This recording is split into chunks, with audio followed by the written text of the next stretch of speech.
কিছুক্ষণ আগে সেনার যে এই গাড়ি সেটা আসছিল হচ্ছে ফোর্ট উইলিয়াম থেকে, যাচ্ছিল পাসপোর্ট অফিস।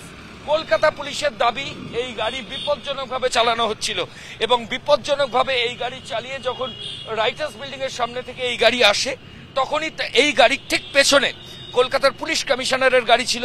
সেখানে ট্রাফিকের অফিসিয়ালসরা গাড়িটিকে আটকে দেন এবং আটকানোর পর দুজন সেনা আধিকারিক নেমে আসেন, তাদের সঙ্গে তর্কাতর্কির ছবি দেখা যায়। গতকাল যে ছবি আমরা দেখি গান্ধী মূর্তির ওখানে, সেখানে সেনা আধিকারিকরা গিয়ে তৃণমূল কংগ্রেসের যে মঞ্চ সেটা খুলেছিলেন।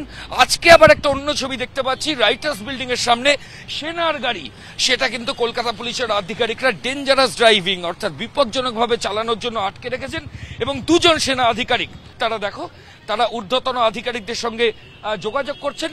এখনো পর্যন্ত তাদের যেটা বক্তব্য যে তারা ফোর্ট উইলিয়ামে তাদের যারা ঊর্ধ্বতন আধিকারিক তাদেরকে গোটা বিষয়টা জানিয়েছেন, কিন্তু ফোর্ট উইলিয়াম থেকে আধিকারিকরা যতক্ষণ না আসবেন এই সেনার দুজন অফিসিয়ালস তারা কিন্তু এখান থেকে কোথাও যাবেন না এবং তাদের বক্তব্য তারা ডেঞ্জারাস ড্রাইভিং করছিলেন না, পুলিশ আধিকারিকরা উদ্দেশ্য প্রণোদিতভাবে তাদের গাড়ি আটকেছে।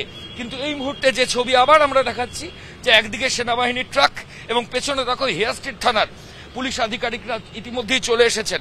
প্রথমে ট্রাফিক পুলিশ এই গাড়ি আটকায় এবং ট্রাফিক পুলিশ আটকানোর পর হেয়ার স্ট্রিট থানার যারা পদস্থ অফিসার তারা আসেন এবং তারা আসার পর তারা কিন্তু গাড়িটি আটকে দেন। সেনাবাহিনীর এই গাড়ি সেটা ডেঞ্জারাস ড্রাইভিং করা হচ্ছিল, বিপজ্জনকভাবে চালানো হচ্ছিল, এই অভিযোগে পুলিশ আধিকারিকরা কিন্তু গাড়ি দাঁড় করিয়ে রেখেছেন এবং সেনার দুজন অফিসিয়ালস তারাও দাঁড়িয়ে রয়েছেন, সঙ্গে হেয়ার স্ট্রিট থানার পুলিশ অফিসিয়ালসরাও এখানে রয়েছে।